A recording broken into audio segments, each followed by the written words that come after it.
Саламатсыздарбы, урматтуу журналисттер жана жалпы коомдук каражаттардын өкүлдөрү. Жалпыбызга маалым болуп, салтка айланып калгандай эле жалпы адам укуктарынын декларациясынын кабыл алынган күнүнө карата биз жыл сайын декада өткөзүп келебиз.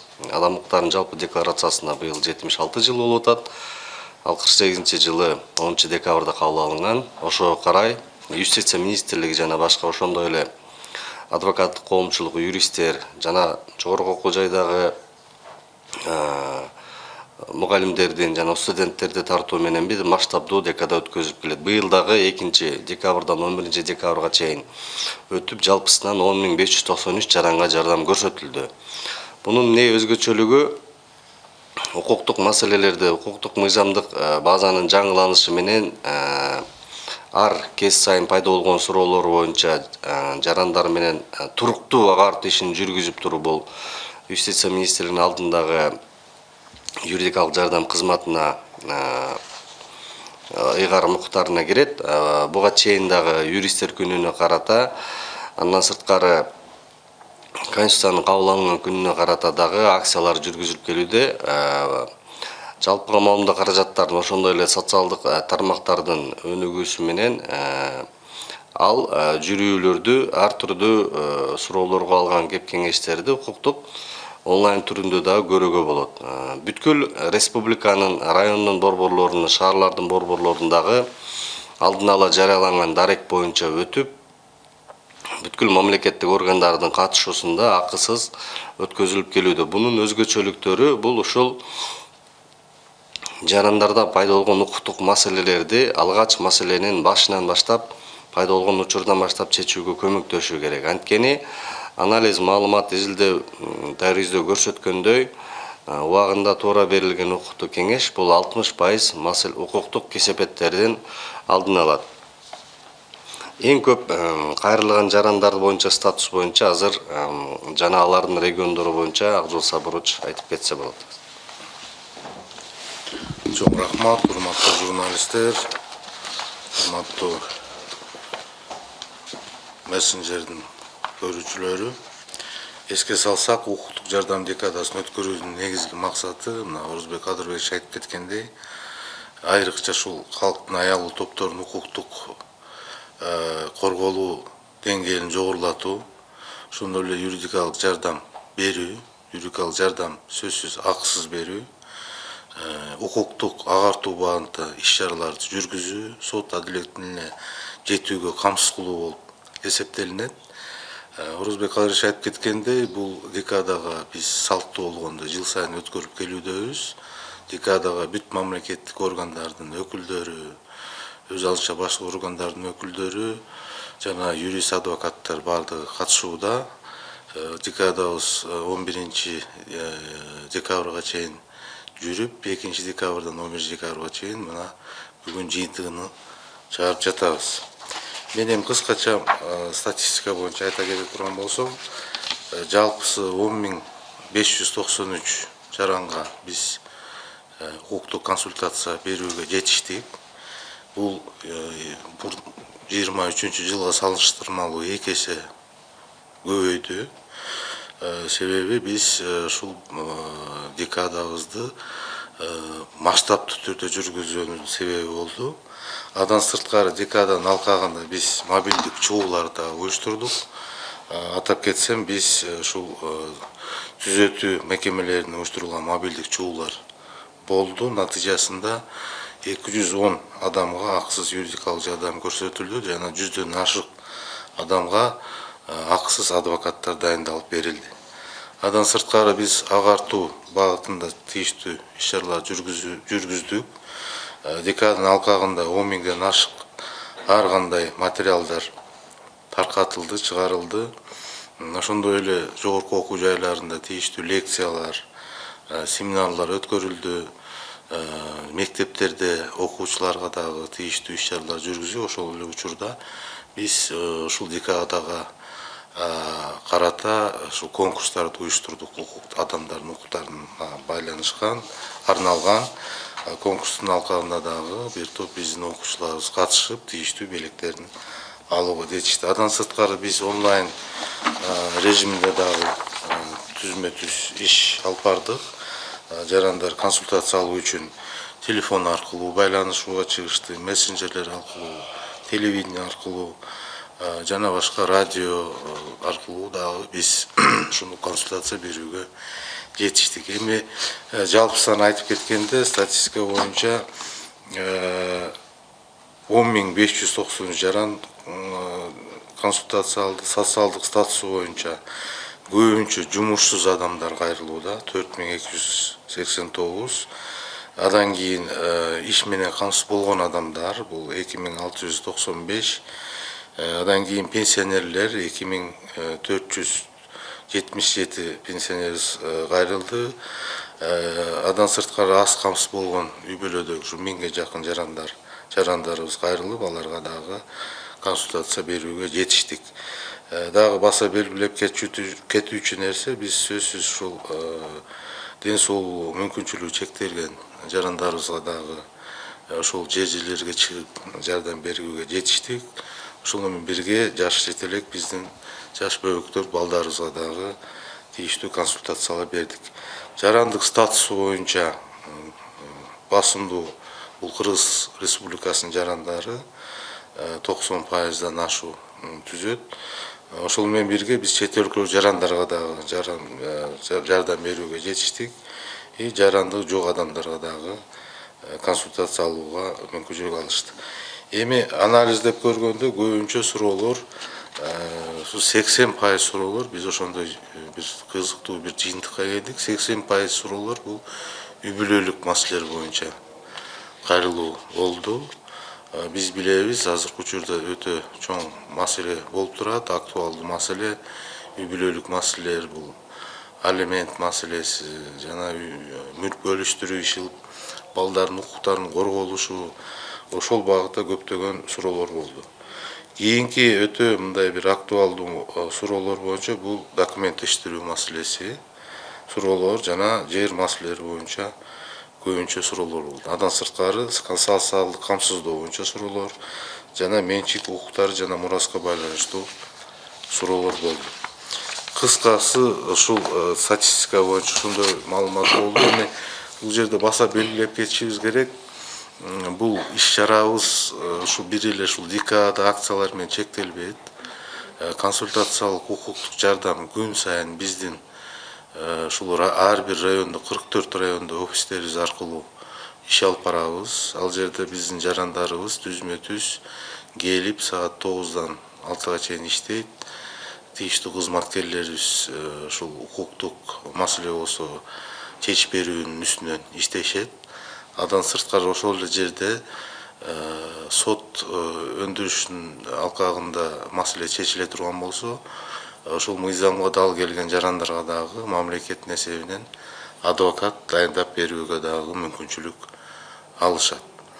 Эми дагы кошумча маалымат иретинде биздин жарандарга айтып кетейин. Азыркы учурда биз ушул укуктук жардам берүү багытында бир топ жакшы жетиштик десем жаңылышпайм. Себеби биз ушул жылы 114 шыр байланыш линиясын ишке киргиздик. Бул акысыз телефон аркылуу байланышып, тийиштүү укуктук маселелерди чечип алсаңыздар болот. Адан сырткары биз азыр Жардам KG деген сайтты иштеп чыктык. Ошол Жардам KG сайт жасалма интеллект менен кошулган сайт. Бул жерге дагы жараныбыз ушул үйдөн отуруп алып эле ушул интернети болсо, интернет аркылуу ушул сайтка кирип болгон өзүнүн суроолорун берип ошол жерден дагы жардам алууга мүмкүнчүлүк алат. Дагы ушул сайттын өзгөчөлүгү, бул жерде биз үлгүлүү процессуалдык документтер дагы камтылган. Жараныбыз юристтери кайрылып отурбай ушул жерден эле ушул кадам менен көрсөтүлгөн. Мисалы үчүн алиментке береби же башка бир соттук иш болобу, ошол жерде бүт кадам менен көрсөтүлүп, үлгүлүү документтери дагы камтылып, ошол жерден алып алса болот. Адан сырткары сиздерге маалым болгондой, биз квартал сайын тилектеш автобусун уюштуруп келүүдөбүз. Ул Тилектеш автобусу ушул алыскы региондо жайгашкан биздин жарандарыбызга ушул юридикалык жардамды камсыз кылуу максатында жүргүзөбүз. Ушул жылдагы биз 4 кварталда биз областын бардык региондордун алыскы аймактарына барып жардам берүүгө жетиштик. Адан сырткары биздин ушул сайт аркылуу, WhatsApp аркылуу дагы жарандарыбыз тийиштүү консультациялык жардам алууга мүмкүнчүлүк бар. Ушул сайтыбызга кирсеңиздер, ошол жерде WhatsApp'тын белгиси турат. Басып туруп эле ошол WhatsApp аркылуу суроо берсеңиздер, биздин кызматкерлер ыкчам түрдө сиздерге жообун камсыз кылып беришет. Эми бул менен эмне дегенибиз, биз азыркы учурда ушул автоматташтырылган санаттештирүү максатында ушул укуктук жардамды дагы жөнөкөйлөштүрүп, жарандарга ыңгайлуу болуш үчүн ушундай шарттарды түзүп келүүдөбүз. Ошол эле учурда биз укуктук агартуу багында тийиштүү мамлекеттик органдар менен, өз алынча башкы органдар менен дагы тыгыз биргеликте агартуу иш-чараларын дагы өткөрүп келүүдөбүз, ушундай акция, декадалар аркылуу. Можно на русском? Кайырлы жана текстте. Ладно. Уважаемые представители средств массовой информации, уважаемые журналисты, как нам всем стало известно, что как традиция мы каждый год к дню принятия Всеобщей декларации прав человека, это 10 декабря 1948 году было принято, Министерство юстиции в лице службы юридической помощи проводит масштабную правовую декаду. Да? В этом году тоже по 2 декабря, по 11 декабря тоже все республиканскую декаду провели. В нем принимали участие все государственные органы, адвокаты, юридическое сообщество, в том числе студенты и преподаватели высших учебных заведений. Как вы знаете, правовые вопросы всегда остро стоят в связи с изменением законодательства, в связи с изменением предоставления государственных услуг, и в том числе в сфере гражданского права, трудовой, миграционных правах мы периодически граждане нуждаются в получении правовой помощи. Согласно положению каждого государственного органа и муниципального органа, все органы, в том числе в рамках своей компетенции, должны оказывать правовую помощь всем гражданам. В основном предоставление квалифицированной юридической помощи и правовой консультационной помощи занимается Министерство юстиции. Как вы знаете, что в виде предоставления квалифицированной юридической помощи это делится на два вида. Устно-правовая консультативная и предоставлением адвокатам оказанием квалифицированной юридической помощи. Кроме того, службе было возложено просвещение правового характера населения. В этой связи не только к дню принятия Всеобщей декларации прав человека, мы к дню Конституции, к дню юриста, и каждый квартал проводим автобус солидарности и другие акции, в том числе для того, чтобы постоянно обеспечивать доступ к правовым вопросам, либо получение на правовой вопрос консультация юриста, у нас проводится онлайн консультация тоже проводится, в том числе люди, граждане Кыргызской республики, независимо от, по всей республике, независимо от мобильного оператора, могут на бесплатной основе звонить короткий номер 114 и получить юридическую помощь. А наши граждане, которые находятся за рубежом, особенно где находятся по трудовой миграции, они могут через сайт Жардам Кейджи написать и получить ответы тоже. То есть мы предусматривали постоянную, бесперерывную оказание юридической помощи в лице службы юридической помощи у нас при Министерстве юстиции. В этом декаде тоже было принято, то есть оказана юридическая помощь 10 593 человеку, но здесь категории тоже лиц, которые получили, сейчас Акжол Сапарович тоже добавит, но главная задача наша, Министерство юстиции, постоянно, периодически провести такие масштабные акции. Но такие акции проводились в каких местах, где накапливается больше населения. Это особенно в отдаленных регионах, где центральные рынки, в городах, где торговые центры, и в других, где то есть более или менее ожидается накопление людей. Активно тоже уже наши граждане тоже участвуют. То есть постоянно уже как бы мы до того, как проводим акции, осведомляем через средства массовой информации, через социальных сетей. Активно участвуют наши сотрудники, координаторы в 40 районах и адвокаты наши. В том числе не только мы ограничиваемся устной правовой консультацией, в том числе по категориям, если соответствует, у нас предоставляется адвокат по гарантированной квалифицированной юридической помощи. И гражданам, если потребуется, у наши юристы или лица, которые оказывают устно-консультационную правовую помощь, составляют заявления и жалобы в адрес государственных органов. И в том числе в этой акции все государственные органы, юридические сообщества собираются в одну площадку и создается обратная связь со всеми гражданами, которые обратились. То есть все государственные органы, вопрос касаемого другому государственному органу, и могут сразу передавать этот вопрос и контролируют этот вопрос тоже. Но в связи с развитием информационной цифровой технологии у нас тоже будет совершенствоваться юридическая правовая помощь. В связи с развитием искусственного интеллекта у нас тоже на наших сайтах активно пользуются, особенно на государственном языке, когда нужно какую-либо юридическую справку, какой-либо ответ на юридический вопрос, особенно тогда может пользоваться на кыргызском языке тоже. То есть чат GPT или другое приложение в части искусственного интеллекта формирует ответ. И в ближайшее время у нас, как вы знаете, у нас база данных нормативных правовых актов, и мы тоже сейчас принимаем.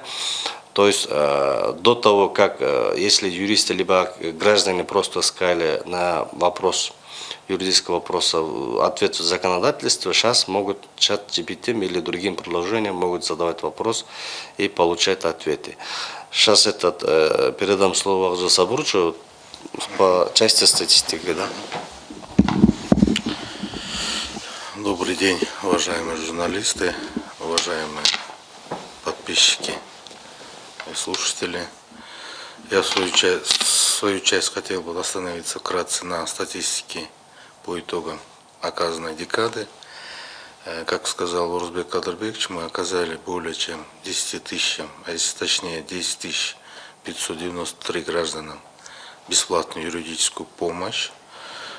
Как уже было сказано, эта декада у нас проходит традиционно в честь Дня прав человека каждый год. И вот по сравнению с 2023 годом мы в этом году 2 раза больше оказали эту юридическую помощь. Большинство обращающих, если говорить о статусе, то это были женщины. Более чем 60% обращающих это были женщины. Самое большее количество обратившихся это были регионы Чуйская область, далее идет у нас Орская область, затем Джалабадская область, Нарынская, Сыкульская и Таласская области. Если исходить по социальному статусу, больше всего к нам обратились безработные. Это составило порядка 4289 граждан. Далее у нас идут занятые люди. Это 2695 граждан обратились. Далее идут у нас пенсионеры. Ну и безусловно, это малоимущая категория граждан. Более чем 1000 человек получили эту помощь. И безусловно мы оказывали помощь непосредственно путем и выездов. Это вот лицам с инвалидностью и нашим несовершеннолетним гражданам, это нашим детям. По гражданскому статусу большинство обратившихся, это, конечно, составили граждане Кыргызской республики. Это более чем 10 тысяч граждан, иностранцев. В том числе мы обеспечили этой помощью 66 иностранных граждан обратились к нам за помощью, и лица без гражданства в том числе. Но если говорить по относительно задаваемых вопросов и обращений со стороны граждан, то для нас была очень такая интересная статистика, что около 80% обращений касалось семейного права. Это очень такой актуальный вопрос, и в повседневной жизни мы видим, что очень часто в нашу службу обращаются по алиментным вопросам, по разделу имущества, по вопросам определения места жительства детей. То есть эта проблема очень такая актуальная. И вот как раз таки декада тоже говорит об этом, что больше всего люди обращаются именно по таким вопросам. Далее у нас идут вопросы по документированию, и земельные вопросы, и вопрос социального обеспечения. В целом, в рамках декады мы не ограничивались только оказанием консультаций. Нами также была организована работа в сфере просвещения. Мы организовали более чем 10 мероприятий в высших учебных заведениях по разъяснению законодательства, информирования наших студентов. Мы провели мероприятия непосредственно в наших школах, нашим детям. Кроме того, были организованы всякого рода конкурсы на тему права человека. Ну и, конечно, мы оказывали помощь и в онлайн-режиме. Для информации хотел бы сказать, что граждане сейчас имеют возможность получить консультацию непосредственно, не выходя из дома. Это через горячую линию 114, она у нас бесплатна. Кроме того, мы сейчас внедрили сайт Jardam KG.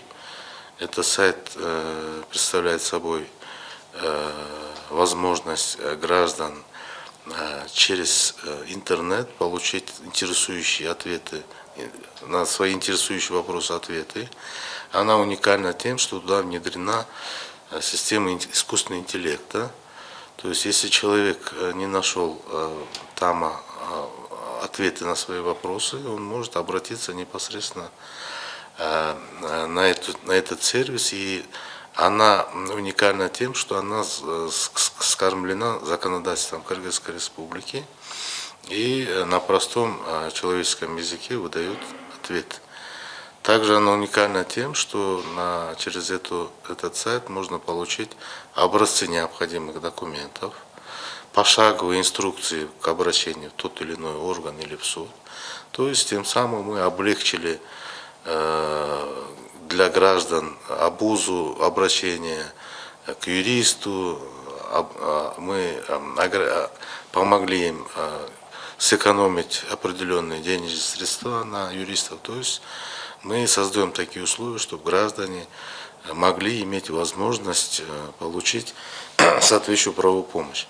Конечно, мы почему делаем упор на эти вещи, анализ показывает, как Орузбек Кадырбекович говорил, что более 60% правовых вопросов, оказывается, решается на стадии хорошей, качественной консультации. К сожалению, до этого мы работали с последствием, то есть когда проблема усложнялась, его можно было решить только в судебном порядке.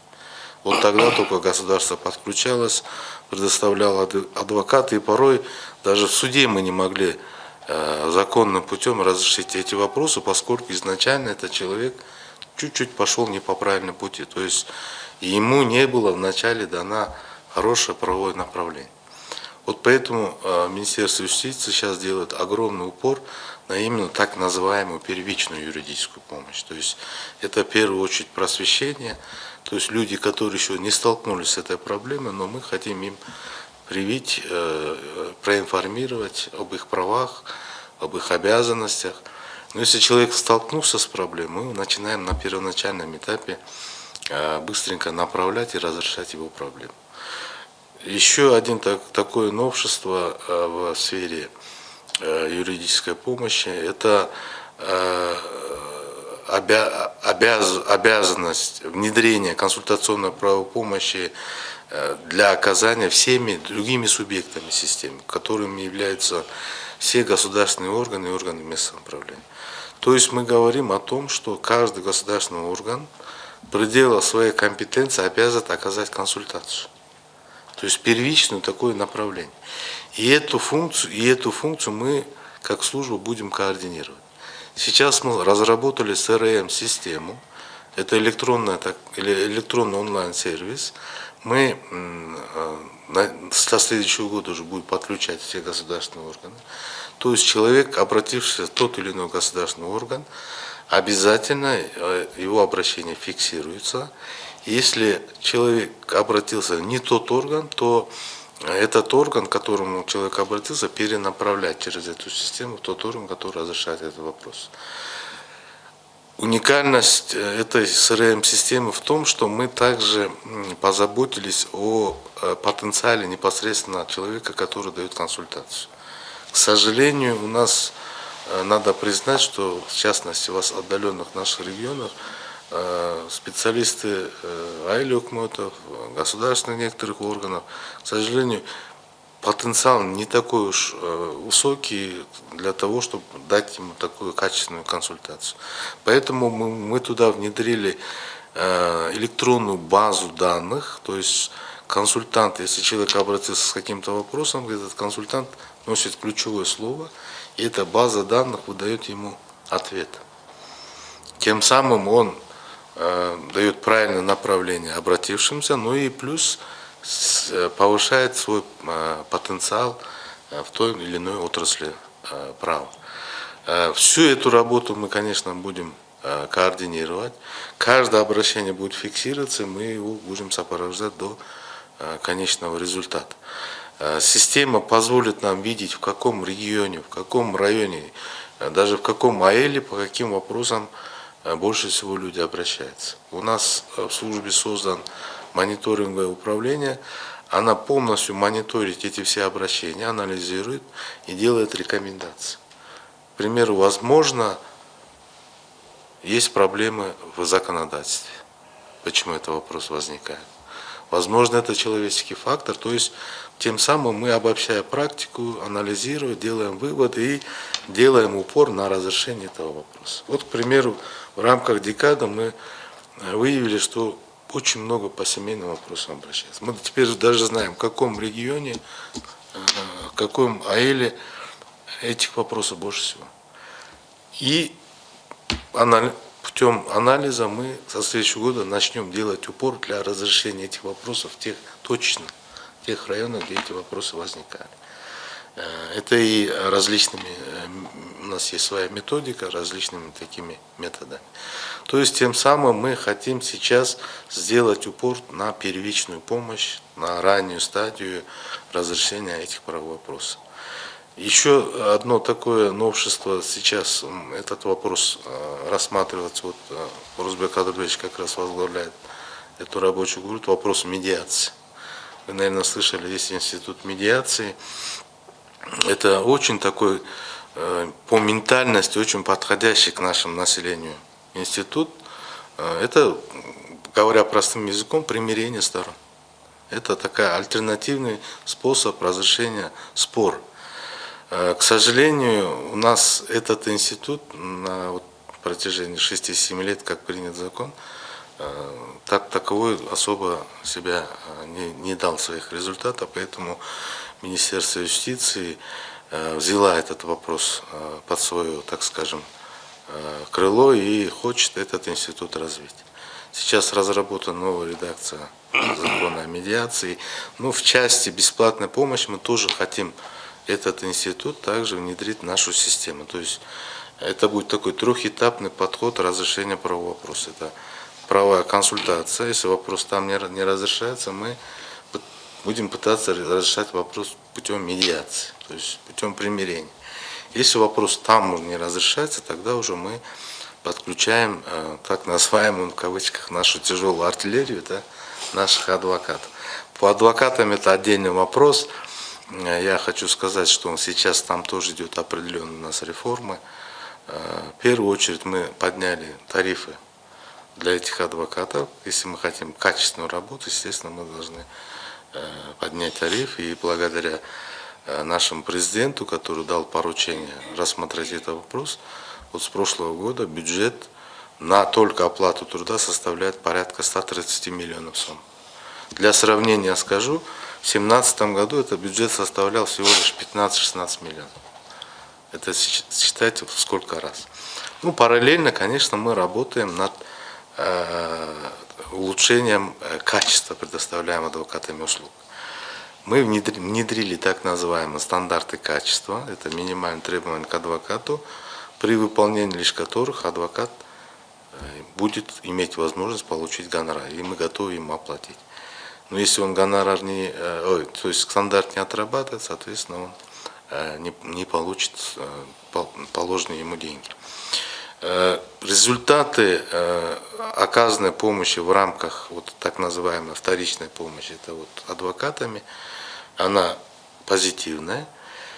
Вот, к примеру, если в 2015-2016 году положительность разрешенных дел в рамках вот так называемой вторичной юридической помощи составляла у нас в процентном соотношении порядка около 17-18%, то на сегодняшний день положительность здесь составляет порядка 69%.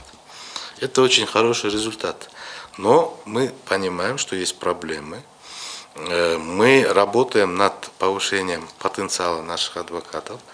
Мы внедрили так называемую электронную платформу обучения. То есть адвокат, будучи адвокатом системы ГГУП, он обязан будет пройти курсы, и только лишь после этого мы ему дадим возможность, то есть дадим дела, по которым он будет иметь возможность работать. Внедрены механизмы специализации адвокатов, да, то есть, к примеру, если к нам обратился несовершеннолетний гражданин, наш ребенок, то мы назначаем только того адвоката, кто прошел специализацию именно по детям.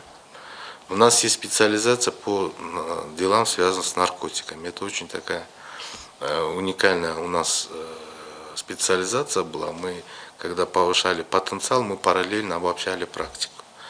То есть вот такой подход к повышению потенциала наших адвокатов. И по итогам обобщения практики мы сделали еще рекомендации в Верховный суд, пленум Верховного суда, и, насколько я знаю, скоро пленум примут.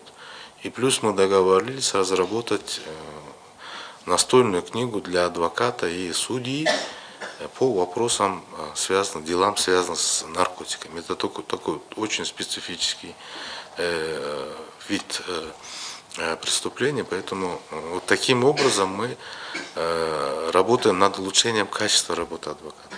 К сожалению, есть проблема нехватки адвокатов у нас сейчас в отдаленных регионах. Адвокаты в основном сконцентрированы в крупных городах, в областных центрах, а вот в районах, есть районы у нас, где нет вообще адвоката. Как мы пытаемся разрешить этот вопрос? Мы сейчас запустили проект «Молодые адвокаты». Это проект предусматривает привлечение молодых юристов, которые хотят свою профессию в дальнейшем связать с профессией адвоката. Мы их обучаем теории, практике, готовим к экзаменам на получение лицензии. И вот Орузбек Адальбеевич тоже в курсе, он нам обещал этих наших молодых юристов без очереди пустить на экзамен. И в случае успешного прохождения этого экзамена мы с ними, у нас условия, с ними заключаем 3-годичный договор, но с условием, что они будут отработать именно в тех регионах, где у нас нет адвоката. Сейчас уже по набору у нас порядка 70 желающих уже подали заявки. Мы скоро будем отбирать, и уже отобранные наши адвокаты, будущие адвокаты, будут проходить соответствующее обучение практики и в дальнейшем подготовку к экзаменам. Тем самым мы еще и хотим обновить пул адвокатов системы ГГУП. Ну и не только система ГГУП, да, но и в целом адвокатского сообщества. Ну, вкратце вот так. Спасибо. Спасибо. Коллеги, может, есть вопросы? Можно уточняющий вопрос? Сколько вы сказали, я пропустила госадвокатов? На сегодняшний день по республике у нас 460 адвокатов. 460. Да. А вот Это в процентном соотношении сейчас у нас есть. Здесь добавлю, да. Как вы знаете, у нас, согласно реестру, было 4700 адвокатов. С начала года мы активно начали работать с адвокатурой, то есть, как вы знаете, до этого мы опубликовали о приостановлении 976 лицензий, адвокатской лицензии. В итоге им дали 2 месяца на устранение. А окончательно уже было приостановлена лицензия 780 адвокатов.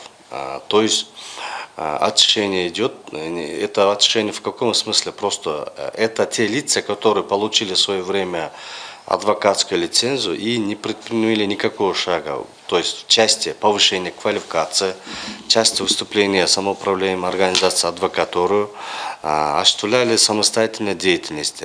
А когда жалобы поступают на адвокатов, для того, чтобы рассмотреть адвокатуру, либо комиссия по этике, в данном случае, он должен быть только членом адвокатуры. А те лица, которые самостоятельно работали, мы с ними, то есть, попрощались.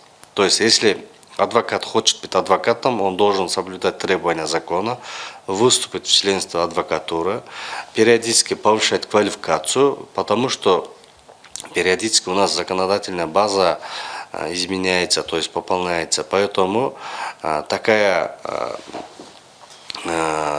такой механизм было необходимости. Кроме того, комиссия по этике тоже сейчас активно работает, еженедельно заседает. С начала года было принято дисциплинарные меры в виде предупреждения, приостановления и выговоры в отношении приостановления, предупреждения и лишения около 25 адвокатам. Это благодаря изменению закона в прошлом году, который мы внесли, закон адвокатуры, адвокатской деятельности. Сегодня комиссия по этике стала независимым. А по поводу молодых адвокатов, адвокатура нуждается, потому что около 140 миллионов сом выделяется из республиканского бюджета для обеспечения квалифицированной государственной помощи, а это деньги просто на ветер не должен тратиться. То есть адвокат, который с нами составил договор, он должен работать по стандарту, то есть качественное оказание услуги должна быть. Сейчас про госадвокатов, да? Вот здесь хотел бы уточнить, понятия госадвокатов у нас нету, все адвокаты они частные, то есть под понятием госадвокатов понимается, которые с нами просто есть договор. Те же лица могут... Бесплатно оказывают помощь, да? Да, здесь тоже есть нюанс, то есть бесплатно это для гражданина, а то есть адвокат получает те же суммы, только от государства получает, от республиканского бюджета. Это зависит от стадии дела. Например, задержание отдельно, ночное время, праздничное время отдельно. Сейчас это должно быть подробно становиться всем тарифам, да. А по поводу молодых адвокатов, которые мы хотим без очереди пропускать, это те лица, которые готовы пойти к кризисным районам работать. То есть, например, Чаткале, Алабуке, Чонгалай, Ахтала, Атбаши, да, у нас? Тогусторо, таких районах, где нет адвокатов, да, мы даем шанс тем лицам, которые готовы там не менее определенного срока, там сейчас договор будет составлять, отработать, то есть пойдут. А те суммы, которые, Алжа Сапарович может подробно остановиться, некоторые суммы, да? Да, еще можно, сказали, что 460 адвокатов заключили договор с государством, нашлась есть база, да, вот сколько вообще по стране у нас адвокатов, которые имеют лицензию, которые работают? Ну, я вот 4700 около по реестру есть. Из них я как ранее ответил, что до этого было приостановлено 780, то есть они приостановлены. На сегодня и другим адвокатским лицензиям тоже до этого тоже по разным причинам были лишены, добровольное приостановление, либо добровольное сложение полномочий адвокатской лицензии. Ну, на сегодняшний день, после такого масштабного инвентаризации, у нас около 3000 адвокатов, которые действующие и активно занимают адвокатской деятельностью. Из них 2300 это находится только в Чуйбишкеке. А остальным регионам не хватает. Например, ваши 300 адвокатов, Таласе 40, в Нарыне тоже 50 около, в Баткене то же самое 40-50. В этой связи мы сейчас так даем шанс, либо акция проводим, что тем лицам, которые готовы пойти работать в регионах, мы им, то есть, как говорится, допускаем экзамен особым порядком, да? Для того, чтобы обеспечивать квалифицированную юридическую помощь в регионах, которые я ранее перечислил. Азул Сабур, сейчас это тарифы у нас, я бы хотел сказать, тарифы у нас тоже не так уж малы, потому что в прошлом году тоже было увеличено. То есть, если один адвокат в городе работает по графику, у него уходит, по-моему, 70-80 тысяч, это минимум. А если в отдаленных регионах тоже работает, это, то есть, хорошая заработная плата, ну, то есть гонорар от государства получается. В этой связи мы всегда, когда вручаем новые лицензии молодым адвокатам, мы всегда призываем их стать, то есть в реестр гарантированной государственной юридической помощи, составлять договор службы юридической помощи. И это как бы готовая клиентовая база, то есть по графику, им дает практиковать, им дает реализовать свои и одновременно зарабатывать молодым юристам, стать опытным адвокатом. Опыт же приходит годами же. В этой связи это очень хороший шанс и возможность новым адвокатам, потому что новым адвокатом могут быть и молодым, и не молодым, да? Правильно, так будет легче новым адвокатам. Азул Сабурович, пожалуйста, расскажите. Не извиняюсь, а вот непосредственно в этой декаде сколько участвовало юристов, адвокатов, сколько всего? В этой декаде были привлечены почти все адвокаты, которые входят в систему, да, по соответствующим районам. Ну вот если мы говорим о 460 адвокатов, ну более половины точно участвовали в этой декаде. И у нас в рамках договора есть такое обязательство со стороны адвоката, что мы его будем привлекать на подобные акции, и он добровольно участвует в них. Да? И здесь Урузбек Кадырович правильно отметил, для них уникальная возможность бесплатно повысить свой потенциал, да, получить хорошую практику, ну и, конечно, заработать деньги. Да? Это ни для кого не секрет, адвокат бесплатно не работает. И поэтому вопрос касательно гонорара, вот сейчас в среднем по республике адвокат в месяц может получить гонорар порядка 50-60 тысяч, а в городе еще больше. Но здесь очень важный такой мотивирующий момент, то есть у нас не так, что хоть как отработал и получил, нет. Мы выработали механизм таким образом, если адвокат будет работать, и он, если хочет больше получить, он должен выполнить все наши требования. К примеру, я вам, чтобы понятно было. Вот, например, на задержании. Задержание – это та стадия, когда вот чаще всего нарушаются права человека. Вот адвокат, наш адвокат в течение часа по требованию должен прибыть на место задержания. Вот если он в течение часа прибывает, для него отдельная плата. Адвокат, согласно стандартам, участвует в законности и обоснованности задержания.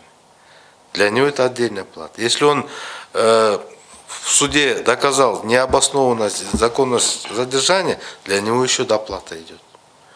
То есть адвокат мотивирован тем, что если он вот эти все выполнит, у него больше будет денег. Но если он один из этих стандартов не выполнит, тогда ему не будет выплачен гонорар. И не только гонорар, но если он еще и некачественно оказал помощь, тогда мы еще передадим материалы в этику, комиссии по этике в адвокатуру, которые уже будут рассматривать вопрос уже дисциплинарного характера. То есть таким образом мы Эти стандарты, вот адвокаты всегда говорят, не надо этих стандартов бояться. Себя уважающий адвокат, он так и так эти стандарты делает. Эти стандарты в основном направлены на так называемых формально относящихся к своей работе адвокатов. Вот начиная с Нового года мы еще новые внедрили механизм, это обратная связь, мы внедрили формы. Теперь адвокат, совершив какое-то действие, он должен получить подтверждение с получателя. Это тоже мы будем анализировать, это тоже дополнительное требование к адвокату. И у нас прогнозируем, что многие адвокаты, скорее всего, выйдут из системы. Это те адвокаты, то есть, вернее, мы попрощаемся с теми адвокатами, которые не выполняют наши требования. Я открыто говорю, я всегда самокритичен. Да, среди системы есть адвокаты, которые, к сожалению, работают не на должном уровне, к которому от них мы требуем. Поэтому с такими адвокатами мы просто будем прощаться. А вместо них будем замещать за счет наших молодых будущих адвокатов. Спасибо. Спасибо. Суров, еще вопросы? Шыр байланыш менен бул жардам кежи сайты качан иштеп баштаган? иштеп атат. 14 быйыл иштеп баштады январдан. Жардам кежи качурак кайсы айдан башталды эле? Жардам кежи жайында Сентябрда, августта кирди да.